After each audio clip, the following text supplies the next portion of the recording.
Hello, welcome to focus. आज सीधे सबसे महत्वपूर्ण चीज पर आता हूं। सीधा सवाल, क्या मोदी जी खुद पाकिस्तान के एजेंट बन चुके हैं? क्या कह रहा हूं? Yes, is Modi ji himself now the agent for Pakistan? पहले जरा ये वीडियो देखिए। सैन्य कार्रवाई रोकने की बात सीधे भारत और पाकिस्तान के बीच दोनों सेनाओं की एग्जिस्टिंग चैनल्स के माध्यम से हुई थी और पाकिस्तान के ही आग्रह पर हुई थी। प्रधानमंत्री मोदी ने जोर देकर कहा कि भारत ने न तो कभी मध्यस्थता स्वीकार की थी, न करता है और न ही कभी करेगा। ये वीडियो था विक्रम मिस्त्री साहब का, जो हमारे फॉरेन सेक्रेटरी हैं। उन्होंने इस कंट्रोवर्सी को, इस विवाद को, इस भ्रांति को क्लियर करने की कोशिश की कि युद्ध विराम या सीजफायर जो हुई इंडो पाक वॉर की, उसमें डोनाल्ड ट्रंप साहब का कोई दखल नहीं था। उनके कहने पर या व्यापार ना करने की धमकी देने पर उस युद्ध विराम को नहीं लागू किया गया।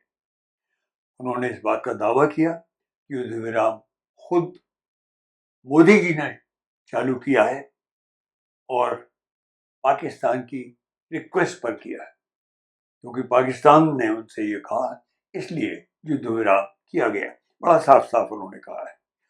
और विक्रम मिस्त्री साहब ने उस 36 मिनट्स की बातचीत का हवाला दिया जिसका क्लेम किया गया, विक्रम मिस्त्री साहब ने किया, कि जब कनाडा से लौट रहे थे प्रधानमंत्री Modi,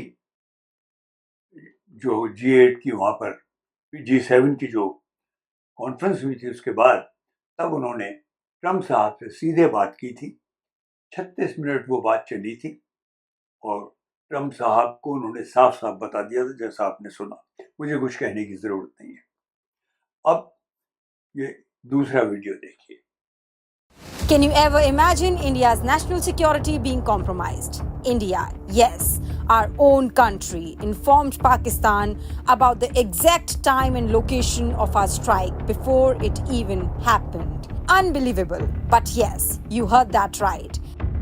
And this shocking revelation comes not from a rumor mill, but straight from Modi's blue-eyed boy, S. Jaishankar, India's foreign minister. Listen to what he said. At the start of the operation, we had sent a message to Pakistan saying we are striking at terrorist infrastructure. Who does that? Who warns the enemy in advance when going to war? Who informs the enemy of the exact time and location of the strike? Informing Pakistan before launching an airstrike was not just a bad strategy, it's a crime. And now that Jaishankar has publicly admitted this, serious questions need to be answered. Who authorized this disastrous move? Did our Air Force lose aircraft because of this information leak? How many lives were put at risk just for optics? The Modi government owes this nation an explanation because national security is not a PR stunt. ये video था खुद हमारे foreign minister, विदेश मंत्री P Jaishankar साहब का। Again, ये उस अटैक के बारे में है जो हमारी सेनाओं ने पाकिस्तान के ऊपर किया था। ऑपरेशन सिंदूर के तहत उनके जो आतंकवादी ठिकाने थे उन्हें नष्ट किया था। कितना डिस्टर्बिंग वीडियो है ये। तब भी इस पे बात उठी थी, पर इतने जोर से नहीं उठी थी कि युद्ध शुरू होने के, अटैक के कुछ ही देर पहले खुद भारत ने पाकिस्तान को ये चिताया, ये बताया कि हम आपके ठिकानों पर अटैक करने वाले हैं। और ये बात किसी और ने नहीं, हमारे फॉरेन मिनिस्टर साहब ने खुद अपने मुंह से कही। तो ये वीडियो देखने के बाद और ये जो विवाद चल रहा है, तनातनी चल रही है, बहुत कड़वाहट आ गई है रिश्तों में।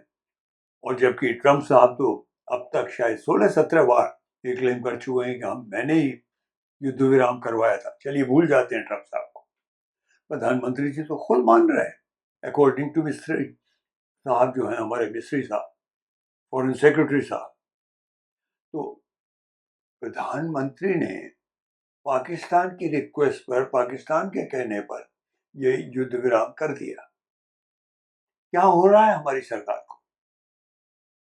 ये किस तरह का कदम है ये? कहाँ थे हमारे डिफेंस मिनिस्टर राजनाथ सिंह?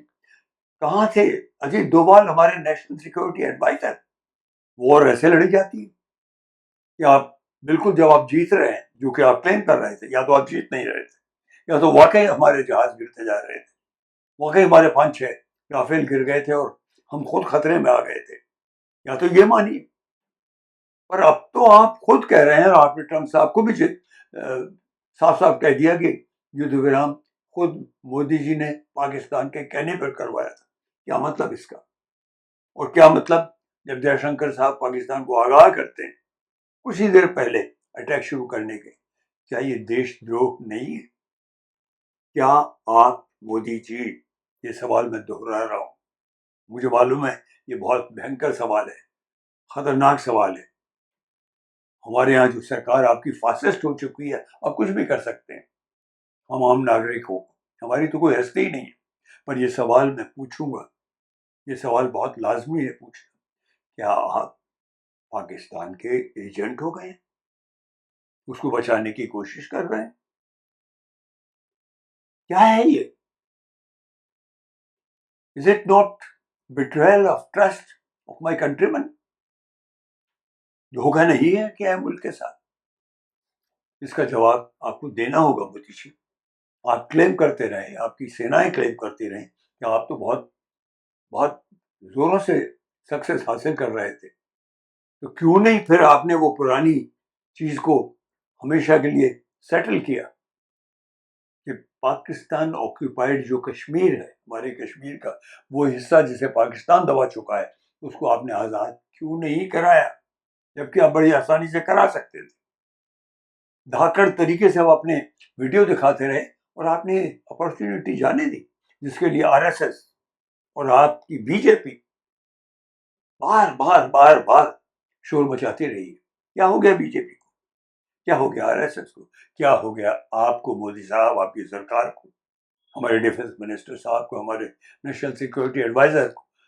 ये धोखा है मेरे भारत के साथ। इसका जवाब आपको देना पड़ेगा। आपको कोई हक नहीं था ये युद्ध विराम, ये सीज फायर करने का। और अगर इसकी कोई इंपॉर्टेंस थी तो उसकी टर्म्स क्यों नहीं जाहिर की गई? किन शर्तों पे ही युद्ध विराम आपने माना पाकिस्तान के साथ उसकी रिक्वेस्ट पर? क्यों नहीं आप पार्लियामेंट का स्पेशल सेशन बुला रहे?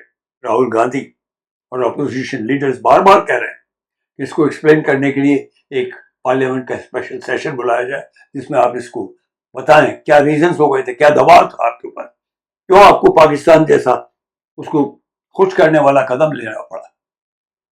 इसका जवाब आपको देना पड़ेगा मोदी जी। आज आप शायद निकल जाएंगे, क्योंकि आपका तरीका है निकल जाने का, क्योंकि आप किसी को भी जेल में डलवा सकते हैं, किसी के भी घर पर कोई भी सीबीआई, ये वो कुछ भी, ईडी, सबसे बड़ा जो वेपन आप लिए घूमते हैं। I think it is unfair, Mr. Prime Minister. It is betrayal of this great nation of ours, betrayal of us citizens who voted you. Your entire exercise is so blatantly only for elections and making fool of people. अभी तक उस 22 अप्रैल के हादसे का, जिसमें आतंकवादियों ने हमारे 28 लोग उड़ा दिए थे कश्मीर में, पहलगाम में, अभी तक उनका कुछ पता नहीं चला है। क्या हुआ उनके साथ? वो पकड़े गए या नहीं? उनको खत्म किया गया है नहीं, जिसकी वजह से यू क्लेम कि आपने ये ऑपरेशन सिंदूर शुरू किया। हमारे देश की महिलाओं ने उसे नकार दिया जब आपने सिंदूर की डिबिया भेजने की कोशिश की, क्योंकि हर चीज में मिलावट है, बनावट है, बेहूदगी है आपकी सर। हर भारतीय, बोले या नहीं बोले, बहुत नाराज है आपसे। और एक दिन आपकी सब चीज का जवाब देना होगा। इतिहास बीजेपी के एक शख्स को कॉलर पकड़कर रोकेगा और ये सवाल पूछेगा, बचेंगे नहीं आप मोदी साहब। आपका इतिहास तो जैसा है सो है, आप अपना भविष्य सुधार लीजिए अभी भी ईमानदारी से सामने आकर और एक्सप्लेन करके मेरे मुल्क को, हम सबको। आप जो पैसा खर्च करते हैं, आलीशान हवाई जहाज आपने ले रखे हैं, गाड़ियां ले रखी हैं और एक के बाद एक कंट्रीज में जाते रहते हैं, कोई नाम नहीं कमाया आपने, बल्कि अब हमारी बदनामी हो रही है, जगहसाई हो रही है सर। इस वीडियो में ये बात स्पॉट ऑन कहनी जरूरी थी मोदी साहब। Please think about it and explain to my countrymen, why did you call off the war when you were winning, when we were winning? Why was this ceasefire called? What was the pressure on you from Pakistan? Why did you almost behave like an agent of Pakistan, our enemy? आज इतना ही।